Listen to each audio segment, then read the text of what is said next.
धारा 144 होती है। कई बार आप इसका नाम सुनते होंगे कि अमुक क्षेत्र में धारा 144 लगा दी गई है।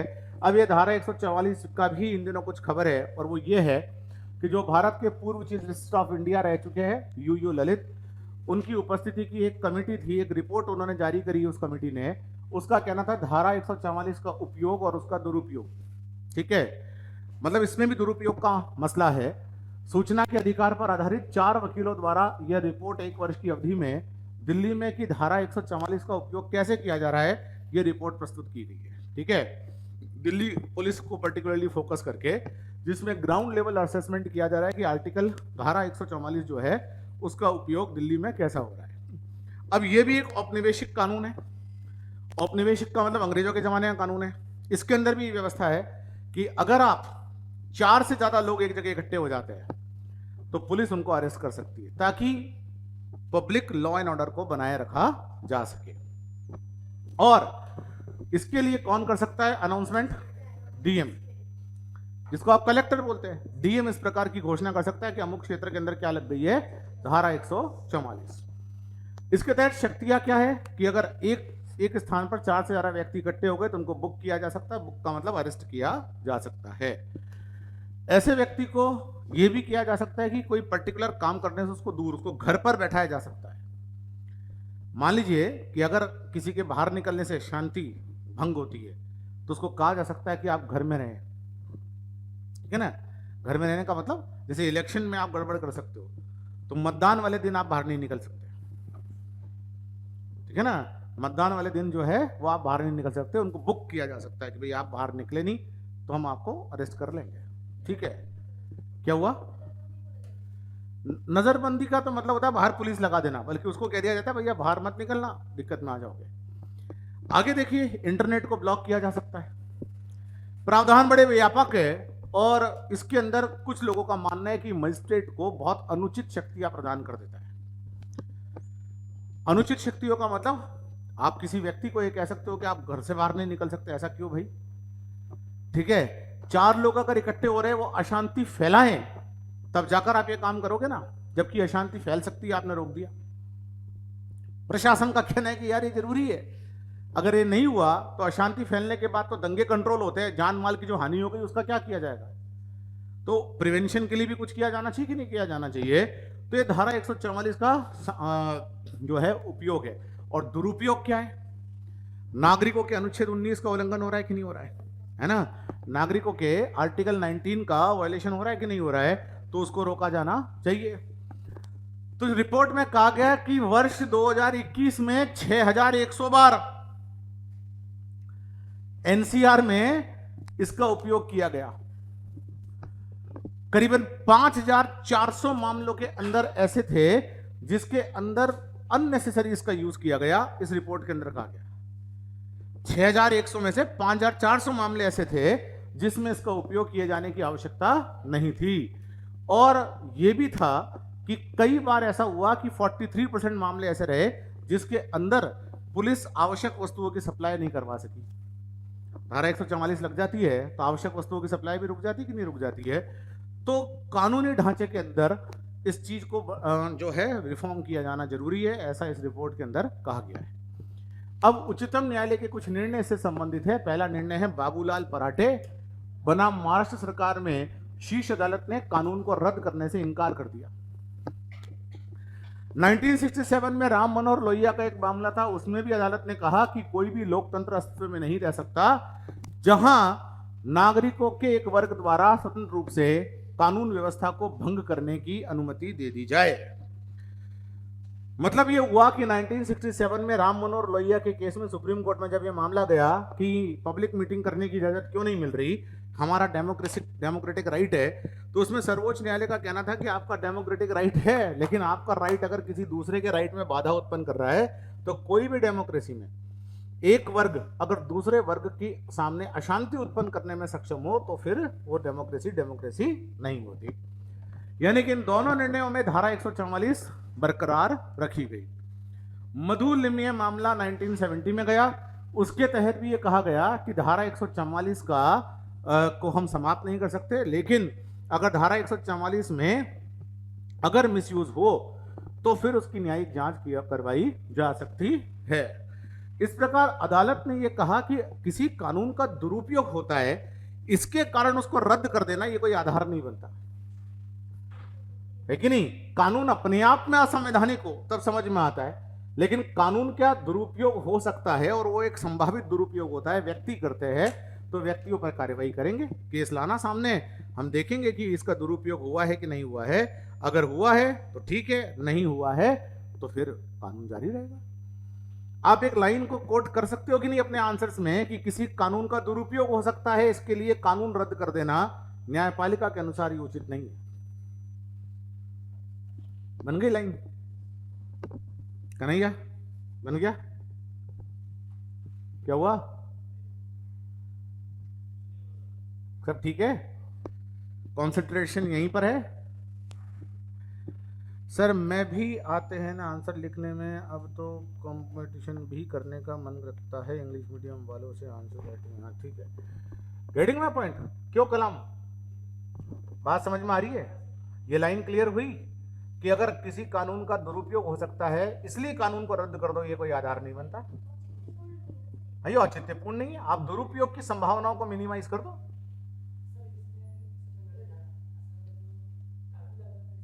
हैं कर्फ्यू, कर्फ्यू, हाँ हाँ, कर्फ्यू के अंदर कोई बाहर नहीं निकल सकता। 144 के अंदर आप ग्रुप नहीं बना सकते, वैसे तो आप निकलो, कर्फ्यू के अंदर आपसे बाहर निकलने से मना कर दिया जाता है, घर में रहो, वो इससे आगे की स्टेप है।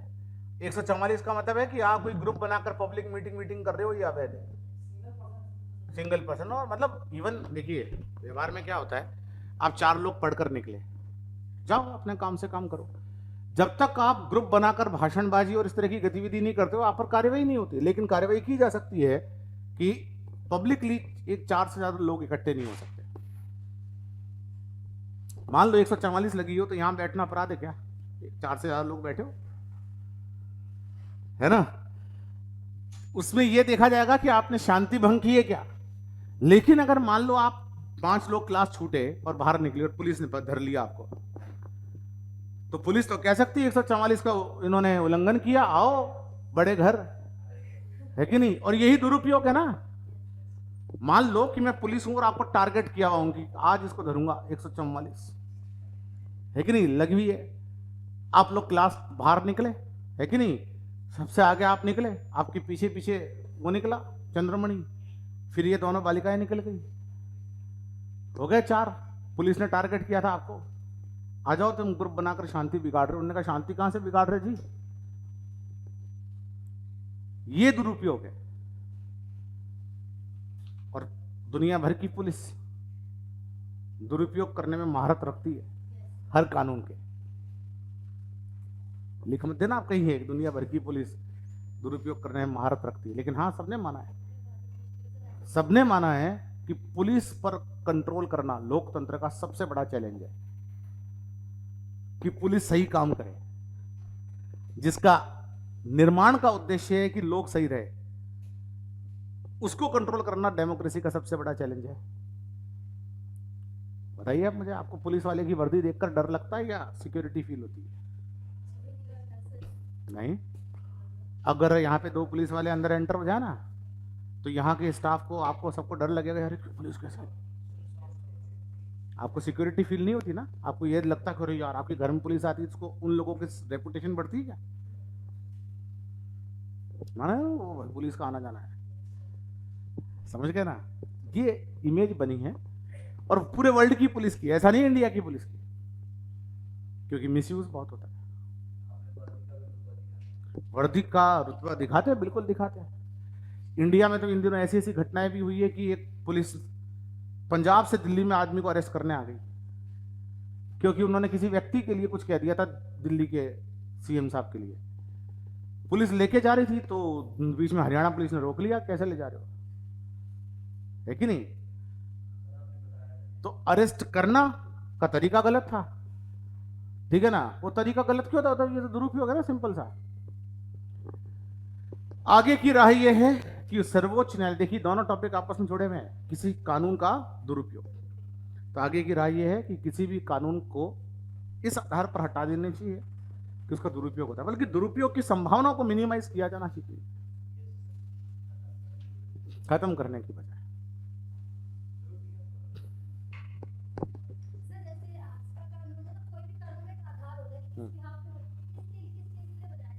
बिल्कुल, आधार ये है कि अंग्रेजों ने यूज किया था, उस समय लोग कर रहे थे स्वाधीनता संघर्ष, सड़कों पर आ रहे थे गांधी बाबा की जय बोलकर।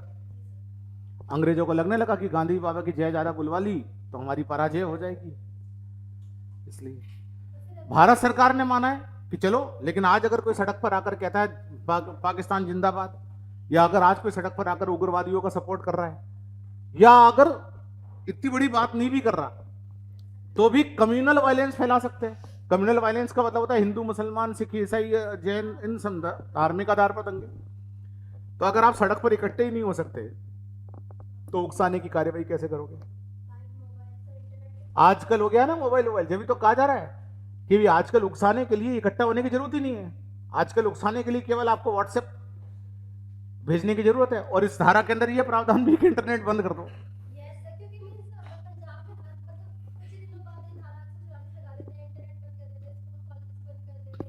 क्या करे, क्योंकि वो गैदरिंग अगर नहीं रोकी तो उसका बड़ा खतरनाक इंपैक्ट आ सकता है कि नहीं। भाई मान लो कि आप लोग आपस में मोबिलाइज हो रहे हो कि आज आंदोलन करेंगे, ये करेंगे, वो करेंगे, तो आपको रोकने का सबसे अच्छा तरीका क्या है कि आपको इकट्ठा ही नहीं होने दो, है कि नहीं।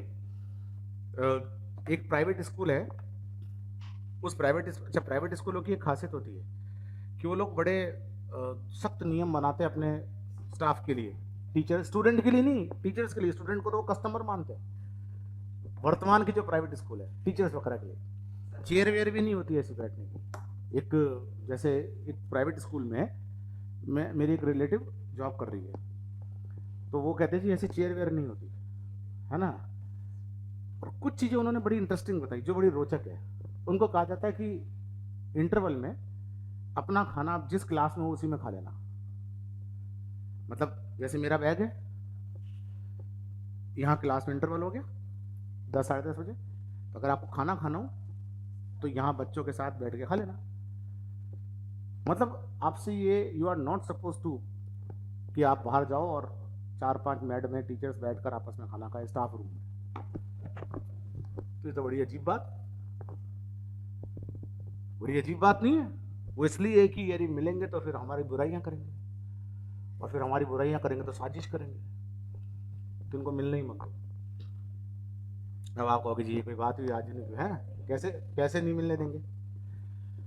वो बताती है जो जॉब करती है, वो कहती है कि जब स्कूल खत्म हो जाता है, टीचर्स जनरली अपनी अपनी व्हीकल्स पे आते हैं। आजकल लेडीज़ भी स्कूटी बड़ी शौकीन होती है लेडीज़ चलाने की, ठीक है, एक्टिवा वगैरह आती है ना। तो वो गेट कीपर जो चौकीदार होता है ना, पहले तो टीचर्स के जाने का गेट अलग बना दिया उन्होंने, स्टूडेंट्स के साथ में नहीं निकलेंगे, अलग निकले, ठीक है, उनको वहीं व्हीकल खड़ी करवाता है। और फिर वो चौकीदार को इंस्ट्रक्शन है कि यहाँ टीचर्स जैसे यूँ बाहर ग्रुप बना के खड़े हो, छुट्टी में खड़े हो गए, जैसे आप लोग निकल के बाहर बातें कर रहे हो, तो उनको भी कहो जाओ जाओ जाओ, है कि नहीं। नौकरी करनी है तो ये चीज सब। तो व्हाट दे डोंट वांट। अब ये घर पहुंच गए, अब बड़ा मुश्किल है कि सारे लोग एक जगह इकट्ठे हो जाए, 70-80 जितने भी टीचर है। आंदोलन करने के लिए सबकी एकता होनी चाहिए ना। दोस्त तो होते हैं 2-4, फोन पर बात कर लोगे, 2-3 लोग कर लोगे, कितने कर लोगे। अब देखिए वो तो आगे की आगे फिर बात है, प्रशासन फंसता तो इंटरनेट बंद कर देता, बनाओ ग्रुप। पर मैं उनकी थ्योरी बता रहा हूं, उनकी समझ में आ रहा है कि नहीं आ रहा है। वो उनकी थ्योरी क्या है कि टीचर्स कॉन्फ्रेंस ही ना करें, मिलेंगे नहीं तो कॉन्फ्रेंस कहां से करेंगे। प्रेयर तो सबके सामने होती है, उसमें कौन कहां कॉन्फ्रेंस करेगा। मान लो ये स्कूल की लाइन बच्चों की, यहाँ आप खड़ी है, मैडम खड़ी है, सर खड़े हैं, उसके बाद कहा जब अपनी क्लासों में जाओ, तो फिर सब अपनी क्लास में चले गए। इंटरवल एक इनफॉर्मल चीज होती है, जैसे अभी क्लास में ब्रेक हुआ, आप लोग मिल बैठ के खाना खा रहे हो, एक इनफॉर्मल चीज है। अभी आप बैठे हो तो क्या साजिश कर सकते हो, कुछ नहीं। बोले सर हम तो इंटरवल में भी नहीं कर सकते, क्या कर लेंगे साजिश, ठीक है। लेकिन एक जनरल बात बता रहा हूं। लेकिन हाँ, एक प्रशासन की दृष्टि से सबसे अच्छी बात है कि इकट्ठा ही मत होने दो, कार्यक्रम खत्म।